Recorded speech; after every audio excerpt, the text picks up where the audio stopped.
What I was going to say, you said something earlier that reminded me of this.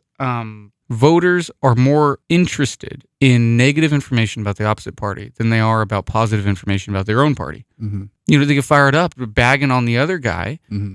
instead of finding the benefits of their own party. It's not a rational discourse. It's a drama. Yeah. National politics in America, it's just a drama. I think of other rituals.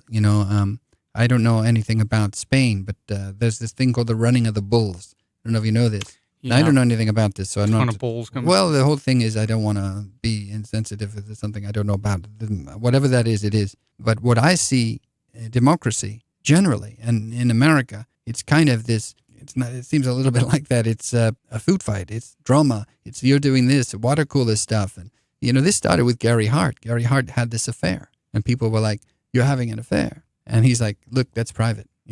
This is an election. It should be about policy. Let's look at what I'm going to do for the country, what the other guys are going to do for the country." And even though he was right, absolutely right, that it shouldn't be about drama, it should be about policy, that was lost a long time ago. People wanted to hear about the affair, and they've changed their perception on that. And Gary Hart? Yeah, and it continued on and on and on with Clinton. Who were you having sex with? Whatever. You've got a conflict of interest. What's this real estate deal? We're going to impeach you. And it goes on and on and on and on and on. And it is just, and it's longer and longer and longer. It helps the TV ratings. Trump is actually good for TV ratings. It's big drama and it's big reality politics. And it's just, that's what it is. It gets away from policy.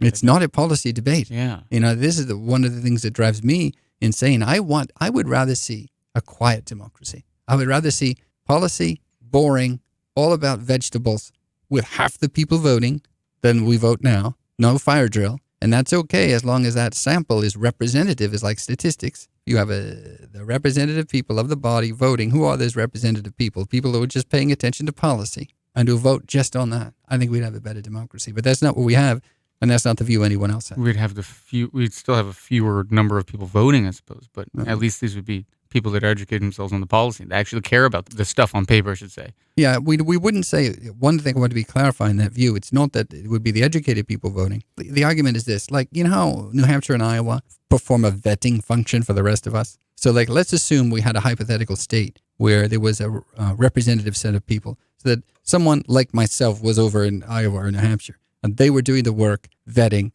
and came to a conclusion.